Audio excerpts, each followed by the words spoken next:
উপস্থিত আছেন আপনার আমার সবার পরিচিত বারবার যে এই এলাকায় থেকে নির্বাচিত সংসদ হয়েছিলেন ডক্টর সালাউদ্দিন ভাই এবং আপনাদের সবার এই অত্র এলাকার যার মাধ্যমে রূপ চেঞ্জ হয়েছে হামিম গ্রুপের আজাদ ভাই।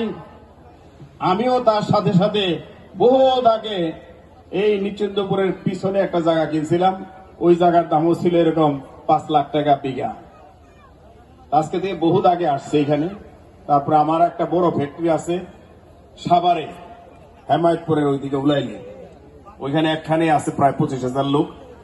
তা আপনাদের দোয়ায় এই সাভারে বহুদিন ধরে আছি এবং খুব শান্তিতে আছি। যেটা আজাদ ভাই বলল, বিগত দিনে আমাদের কোনো চাঁদাবাজি হয় নাই।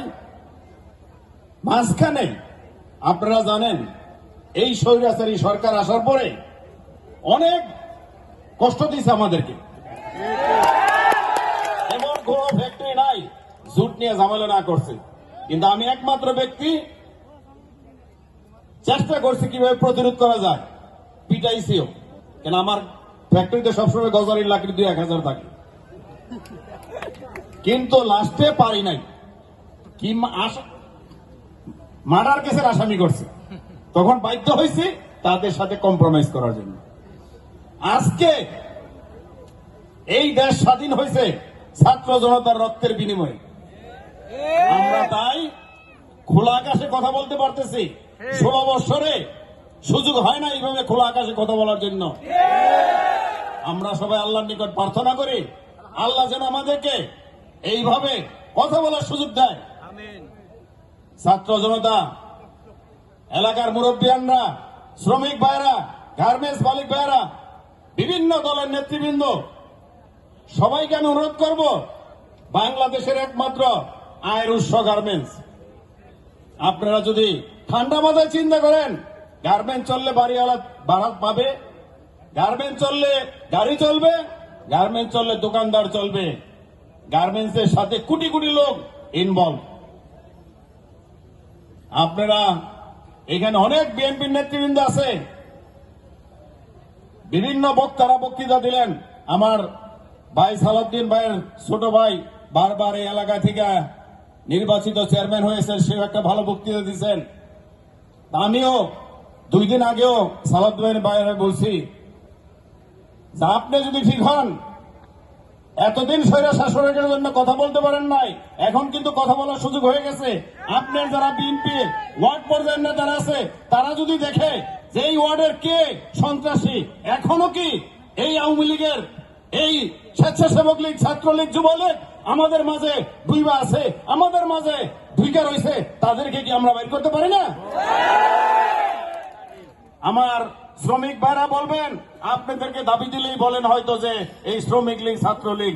ভাই, আপনি নিজে চিন্তা করেন, এই স্বৈরাচারী সরকার 56% বেতন বাড়াইছে, শুধু বেতনই ক্ষান্ত নাই, তারপরে কত চাঁদাবাজি, দ্রব্যমূল্যের দাম, তেলের দাম, গ্যাসের দাম, তারপর আমরা টিকা রয়েছি।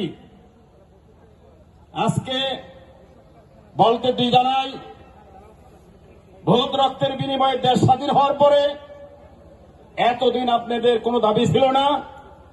এই নতুন সরকারকে উৎখাত করার জন্য দেখেন আপনি 7 তারিখের পরে থেকে কত ধরনের আন্দোলন চলতেছে।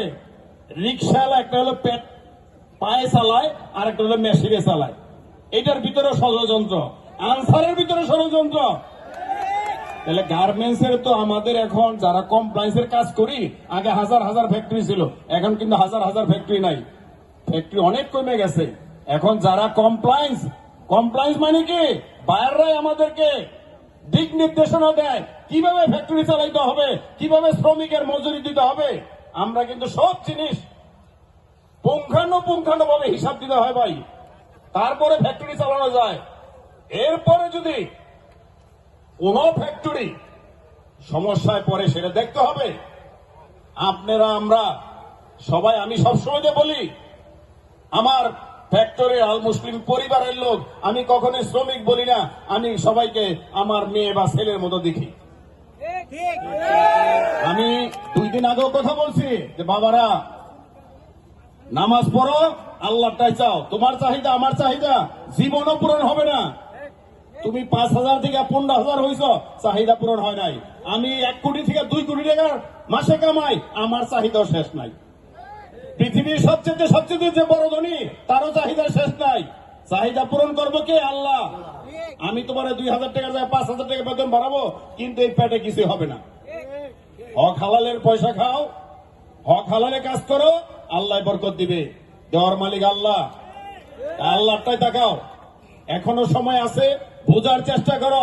এতদিন তোমাদের দাবির যদি সহ্য হয়, তাহলে আর কিছুদিন সময় দাও। এই যে ডিসেম্বর আসতেছে, আবার নতুন বেতন বৃদ্ধি হবে, আমরা কোথায় থেকে দেব? আমি বাধ্য হয়েছি আমার ফ্যাক্টরিতে বলার জন্য যে আসো, তোমরা তো মনে করতেছো আমি 5,000 গাড়ি চালাই, ফ্যাক্টরির পর ফ্যাক্টরি বাড়াইতেছি, যে তোমরা আমার সাথে আসো, পার্টনার হও, মালিক হও, কোনো সন্দেহ নাই। এবং এটা মিথ্যা কথা না।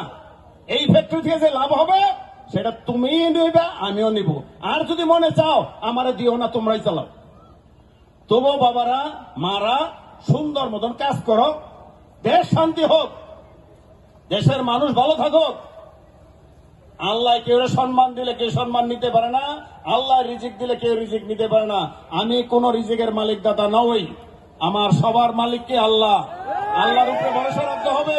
তাই আমি অনুরোধ করব, এখানে যত ধরনের লোক আছেন সবার প্রতি সবারই দায়িত্ব এই দেশকে রক্ষা করার।